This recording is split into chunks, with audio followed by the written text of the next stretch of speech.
I think, para sa akin, pareho po eh. Hindi mo masasabing quality time lang eh. Kasi, pag nilutuan ka, kasi like kunyari si Jules kasi, pag luluto, mahabang oras eh. Ginugugol mo dyan eh.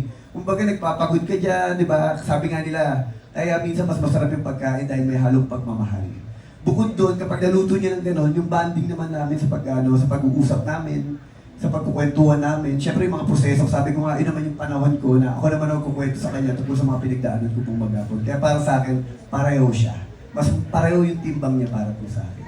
Yes, at saka quality time nila yung pagluluto ng good food. Di ba?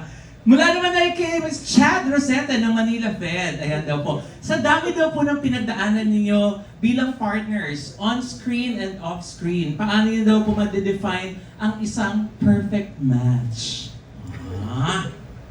Sa akin, siguro maganda po talaga yung may center kayo, which is si God. Yun yung blessed kami na nakakita ko ng partner na ganun.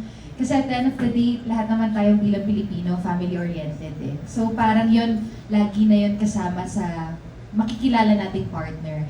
Pero yung talagang sa kahit anong mangyari, ups and downs sa buhay natin, pero yung nasa sentro mo si Lord, yun yung pinaka-blessed ako kay Coco.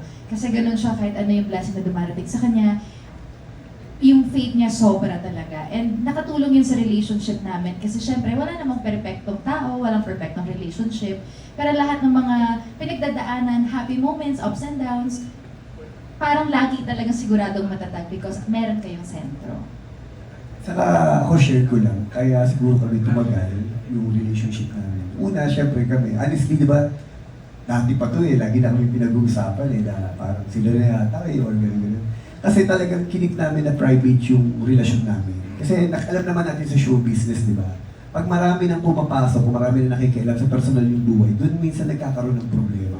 Which is kami natutunan namin, sabi ko nga, sa haba ng proseso, ang pinaka-key, yung marespeto kami sa isa't isa.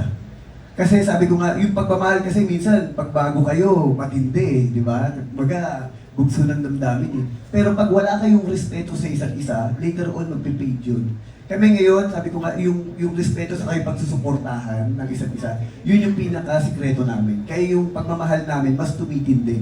Na which is sinasabi ko nga, yung iba, pag bago, ang tindi ng pagmamahal sa isa't isa, pero pag tumatagal, nawawala. Kami baliktad. Habang tumatagal yung relationship namin, kasi mas nagmamature kami na nagmamature, mas na-appreciate namin lalo ang isa't isa.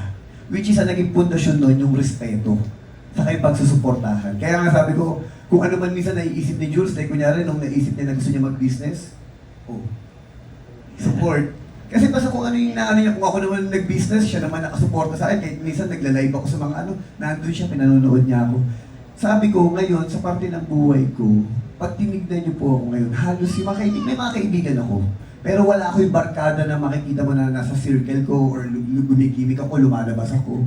Si Julia, lagi kong kasama sa kahit anong trabaho ko sa lahat ng mga meetings ko. Kung mayroon ako shoot ng commercial, siya laging kasi ang feeling ko, pag wala siya, parang ako napipilay eh. Kasi pag nandyan siya, hindi ko man nalagay ko sa isip ko na parang nagkakaroon ako ng extra lakas ng loob. Lalo na pag may mga tanong na ng mga English na ano ibig sabihin nun. Yun yung bali namin. Kaya sabi ko, yung kahinaan ko, yun naman yung kalakasan niya. Kaya sabi ko nga, ngayon, doon ako proud na lalong-lalo na ngayon na nasa Sigabu kami, nasa isang proyekto kami.